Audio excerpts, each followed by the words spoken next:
તો કેમ છો મિત્રો, આવી ગયા છે ફરી પાછા તમારા માટે એક નવો વિડીયો લઈને। તો મિત્રો, આ વિડીયોમાં આપણે જાણશું જે 5 આઈપીઓ ઓપન છે તેની કમ્પેરિઝન કરશું। જે 11 ડિસેમ્બરથી 13 ડિસેમ્બરની વચ્ચે એક સાથે જે 5 આઈપીઓ ઓપન છે તેમાં ઘણા લોકોને કન્ફ્યુઝન હશે કે કેમાં એપ્લાય કરવું કેમાં ન કરવું। બાકી જે લોકો પાસે પૈસા પડ્યા છે એને તો કંઈ વાંધો નથી, એ તો જેમાં સારી ડિમાન્ડ હશે એ બધામાં એપ્લાય કરી દેશે। બાકી આપણા જેવો રિટેલર હોય તેને જોવું પડે, કારણ કે લિમિટેડ પૈસા હોય એટલે કે આઈપીઓમાં સારું ગેઇન મળી શકે છે કેમાં ન મળી શકે, એટલે એને બધું જોવું પડે। બાકી જેની પાસે પૈસા હોય એને તો કાંઈ જોવાનું હોતું નથી। તો મિત્રો, તે આપણે આ વિડીયોમાં ક્લિયર કરશું જેને પણ કન્ફ્યુઝન હોય આ 5 આઈપીઓમાં તેને।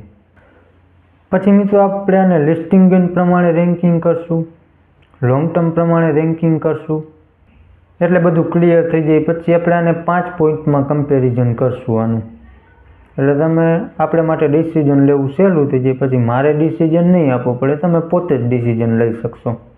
તો મિત્રો, સૌથી પહેલાં આપણે આનું ગ્રે માર્કેટ પ્રીમિયમ જોશું, તેનાથી થોડા ઘણો લિસ્ટિંગ ગેઇનનો અંદાજો આવે। ત્યાર પછી આની એન્કર લિસ્ટ જોશું કે એન્કર લિસ્ટ કેવી આવી છે, તેનાથી પણ થોડા ઘણો લિસ્ટિંગ ગેઇનનો અંદાજો આવશે।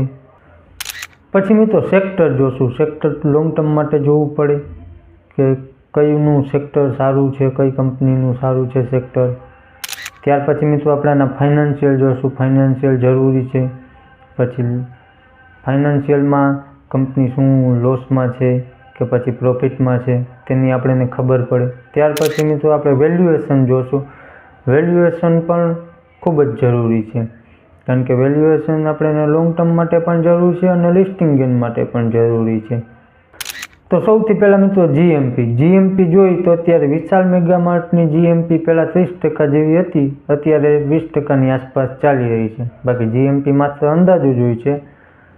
ત્યાર પછી મોબીક્વિકની જીએમપી જોઈએ તો તેમાં થોડો વધારો થયો છે, અત્યારે 55%ની આસપાસ ચાલે છે, લગભગ 155 રૂપિયા પર શેર જેવી।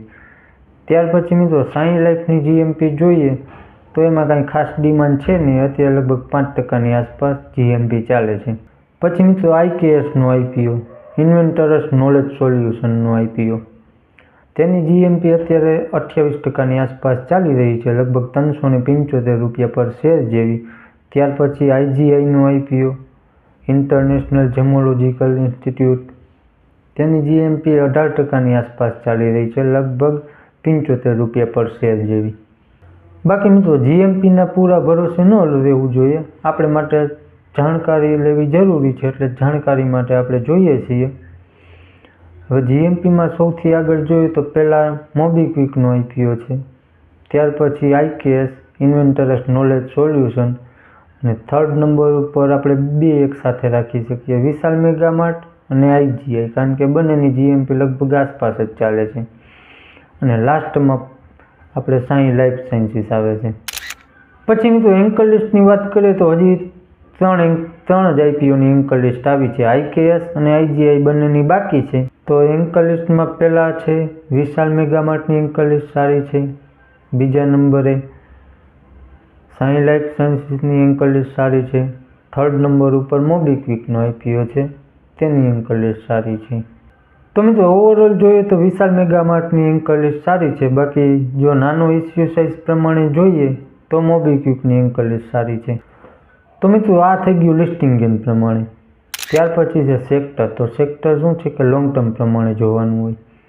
તો સેક્ટરમાં સૌથી પહેલાં મારી પર્સનલી વાત કરીએ, મને પર્સનલી જે પહેલા નંબરે ગમતું હોય તો એ છે ઇન્ટરનેશનલ જેમોલોજીકલનો આઈપીઓ, કારણ કે એનું સેક્ટર શું છે કે એમાં કોઈ કમ્પિટિટર છે નહીં, લિસ્ટેડ કંપનીઓની વાત કરીએ તો, એટલા માટે તેનું સેક્ટર મને પહેલો નંબર હું એને આપવા માંગીશ। બાકી મિત્રો, અત્યારે આની પાસે માર્કેટ શેર 50%ની આસપાસ છે, અને પ્રોફિટ માર્જિનની વાત કરીએ તો તે પણ 50% જેવા છે પ્રોફિટ માર્જિન, એટલે મારા હિસાબે પહેલા નંબરે આઈજીઆઈ। મિત્રો, બીજા નંબર ઉપર લેવા હું માંગીશ ઇન્વેન્ટરસ નોલેજ સોલ્યુશનના આઈપીઓ, એટલે કે આઈકેએસના આઈપીઓને, કારણ કે આનું સેક્ટર પણ સારું છે, આની કમ્પેરમાં પણ કંપનીઓ કોઈ છે નહીં, પછી મિત્રો ત્રીજું મને લાગ્યું વિશાલ મેગા માર્ટને, કારણ કે આનું સદાબહાર સેક્ટર છે. બાકી આની અંદર કોમ્પિટિશન ઘણું છે, મોટા મોટા પ્લેયરો બેઠા જ છે, ડી માર્ટ છે, રિલાયન્સ છે, આવા બધા મોટા પ્લેયરો સાથે આનું કોમ્પિટિશન છે. બાકી હું ત્રીજા નંબરે મોબીક્વિકને પણ લેવા માંગીશ, કારણ કે આનું પણ સેક્ટર સદાબહાર છે. કેમ કે ડિજિટલ પેમેન્ટ હોય કે ડિજિટલ સર્વિસ હોય, ડિજિટલ લોન, આ બધું સદાબહાર કહેવાય અને ભવિષ્યમાં પણ આની ડિમાન્ડ રહેશે જ. બાકી આમાં પણ મોટા મોટા પ્લેયર બેઠા છે, ગૂગલ પે છે, ફોનપે છે, પેટીએમ છે, એટલે આમાં પણ કોમ્પિટિશન તો ઘણું છે. પછી મિત્રો છેલ્લે હું લેવા માંગીશ સાઈ લાઈફ સાયન્સીસના આઈપીઓને. બાકી હું એમ નથી કહેતો કે આનું સેક્ટર સારું નથી, સારું જ છે. જે આ રિસર્ચ વગેરે કરે છે દવાઓ બનાવવા માટે બીજી કંપનીઓ માટે, તો આમાં પણ હાઈ કોમ્પિટિશનવાળું જ સેક્ટર છે આ. બાકી આમ તો બધાના સેક્ટર સારા જ છે. બાકી રેન્કિંગ પ્રમાણે તો મેં તમને કીધું જ. પછી મિત્રો ફાઇનાન્શિયલ પ્રમાણે વિશાલ મેગા માર્ટ અને ઇન્ટરનેશનલ જેમોલોજીકલના ફાઇનાન્શિયલ મને મારા પર્સનલી હિસાબે મને સારા લાગ્યા, કારણ કે બંને ડેટ ફ્રી કંપની છે, બંનેના રેવન્યુ પ્રોફિટમાં પણ સારી ગ્રોથ છે. બાકી મારા હિસાબે હું પહેલા નંબરે લેવા માંગતો હોય તો ઇન્ટરનેશનલ જેમોલોજીકલ આઈજીઆઈના આઈપીઓને હું લેવા માંગીશ, કારણ કે આને પ્રોફિટ માર્જિન જોઈએ તો સારા છે, 50%ની આસપાસ પ્રોફિટ માર્જિન છે. એટલે જેટલું પણ રેવન્યુ જનરેટ થાય તેમાંથી અડધો તો પ્રોફિટ જ છે. પછી મિત્રો ત્રીજા નંબરે હું લેવા માંગીશ ઇન્વેન્ટરસ નોલેજ સોલ્યુશનના આઈપીઓને, એટલે કે આઈકેએસ. કેમ કે આના પણ પ્રોફિટ માર્જિન સારા છે, લગભગ 20 થી 30%ની વચ્ચે પ્રોફિટ માર્જિન જોવા મળે છે. બાકી ગયા વર્ષની વાત કરીએ તો ગયા વર્ષે પ્રોફિટ માર્જિન 30%ની આસપાસ હતા, જે આ વર્ષની વાત કરીએ તો આ વર્ષે 20%ની આસપાસ છે. એટલે પ્રોફિટ માર્જિન તો સારા જ છે. બાકી આના ઉપર થોડા ઘણું દેણું છે, તે દેણું પે કરવાની પણ ક્ષમતા રાખે છે, કારણ કે કંપનીને હાથ ઉપર પૈસા પણ છે અને પ્રોફિટ પણ સારો છે. પછી મિત્રો ચોથા નંબરે હું લેવા માંગીશ સાઈ લાઈફ સાયન્સના આઈપીઓને. આના ઉપર પણ દેણું છે, પણ કંપની આઈપીઓના પૈસાથી દેણું ચૂકવવાની છે, એટલે ત્યાર પછી ઓલમોસ્ટ કંપની ડેટ ફ્રી થઈ જશે. પછી મિત્રો પાંચમા નંબરે હું લેવા માંગીશ મોબીક્વિકને, કારણ કે મોબીક્વિકના ફાઇનાન્શિયલ થોડા ખરાબ છે. બાકી જોઈએ આપણે ઓલમોસ્ટ ઓવરઓલ કંપની લોસમાં જ છે. એકવાર FY24માં કંપની થોડા ઘણા પ્રોફિટમાં હતી, ત્યાર પછી જોઈએ તો FY25ના આ ક્વાર્ટરમાં પણ કંપની લોસમાં જ છે. એટલે ઓવરઓલ મોબીક્વિકના આઈપીઓ સિવાય બધાના ફાઇનાન્શિયલ સારા છે. બાકી પર્સનલી મને કહીએ તો ફર્સ્ટ નંબર ને સેકન્ડમાં મને બે કંપનીઓના ગમ્યા છે, એમાંથી વિશાલ મેગા માર્ટ અને આઈજીઆઈ. આ બંનેના મને સારા લાગ્યા. પછી મિત્રો વેલ્યુએશન પ્રમાણે જોઈએ તો આઈજીઆઈ અને આઈકેએસની સામે તો કોઈ કોમ્પિટિશન છે જ નહીં. બાકી આઈકેએસની વેલ્યુએશન થોડીક મને મોંઘી લાગી. બાકી વિશાલ મેગા માર્ટ પોતાના કોમ્પિટિટર કરતાં ઘણી સારી વેલ્યુએશન લઈને આવી રહ્યું છે. ત્યાર પછી મોબીક્વિક અને સાઈ લાઈફ સાયન્સીસ એ પોતાના કોમ્પિટિટર કરતાં મોંઘી વેલ્યુએશન લઈને આવી રહ્યું છે. તો મિત્રો વેલ્યુએશનમાં રિઝનેબલ જોઈએ તો સૌથી પહેલાં વિશાલ મેગા માર્ટ, ત્યાર પછી આઈજીઆઈ, પછી આઈકેએસ અને સાઈ લાઈફ સાયન્સીસ અને છેલ્લે છે મોબીક્વિક. પછી મિત્રો ઓવરઓલ રેન્કિંગ જોઈએ જે આપણે બધી વસ્તુ જોઈ તે પ્રમાણે. બાકી હું એમ નથી કહેતો કે તમે આમાં એપ્લાય કરો અને આમાં ન કરો. તો સૌથી પહેલાં લોકો શું જોવે તો કે જીએમપી બધા જોવે.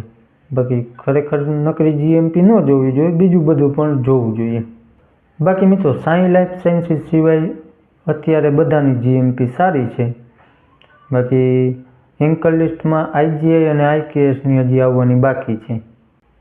પછી મિત્રો ગ્રે માર્કેટમાં જેની વધારે ડિમાન્ડ છે તે પ્રમાણે જોઈએ તો પહેલાં મોબીક્વિક છે, ત્યાર પછી આઈકેએસ, પછી આઈજીઆઈ અને પછી છે વિશાલ મેગા માર્ટ અને લાસ્ટમાં છે સાઈ લાઈફ સાયન્સીસ.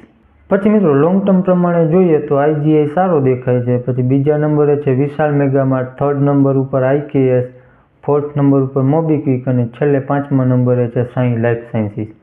તો મિત્રો આ હતી આજની અપડેટ. વિડીયો કેવો લાગ્યો, સારો લાગ્યો કે નહીં, કાંઈ જાણકારી સારી મળી હોય તો કોમેન્ટ કરી જણાવજો અને તમારા કાંઈ પ્રશ્ન હોય તો પણ કોમેન્ટમાં જણાવજો.